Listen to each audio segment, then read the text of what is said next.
The International Baccalaureate program, it's an interdisciplinary diploma program. It spans 2 years. It's very intense.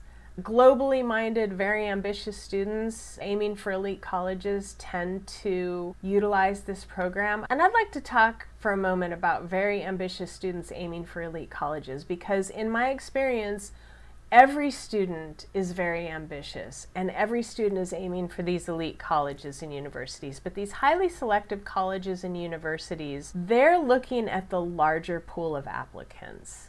And in the industry, we call the students they're looking for high flyers. What's a high flyer? Well, parents always come to me and argue that their student is a high flyer, even if that student is not. And look, I get it. This is your baby. I get it. I'm a parent.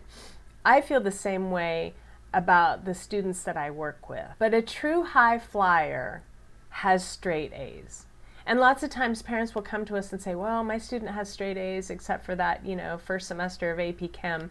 That's not straight A's. That's not a high flyer. Many, many, many students graduate high school with all A's. Never got a B. They completed rigorous AP, IB, DE, or CLEP courses. Lots of students graduate high school with a 4.5. It's very common.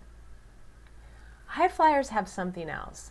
They have beyond interesting extracurriculars. It's not that they were student body president or they founded a club at their school. They did like an 8-week internship at a college lab where their final project was they co-authored a published paper. This is what a high flyer looks like in a college application. They won their state or national championship in their sport. They developed a patent. They founded a nonprofit. This high flyer designed in high school the drone that Virginia Tech students used to win the 2024 Collegiate Drone Racing Championship. These are not your typical high school students. They've gone above and beyond what their peers do, in addition to top grades and rigor. Colleges have deep respect for this. So it's not just top grades and rigor that make you a high flyer. Okay, it's the beyond interesting extracurriculars and how these students compare to the larger pool of applicants at highly selective schools.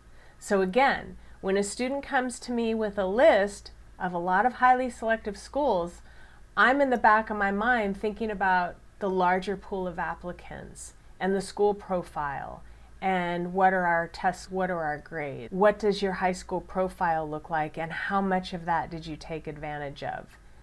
And let's see your beyond interesting extracurriculars. When students get to this step of building a list of colleges, it's important to think about that larger pool of applicants, because there's that whole sorting hat process that happens in the middle.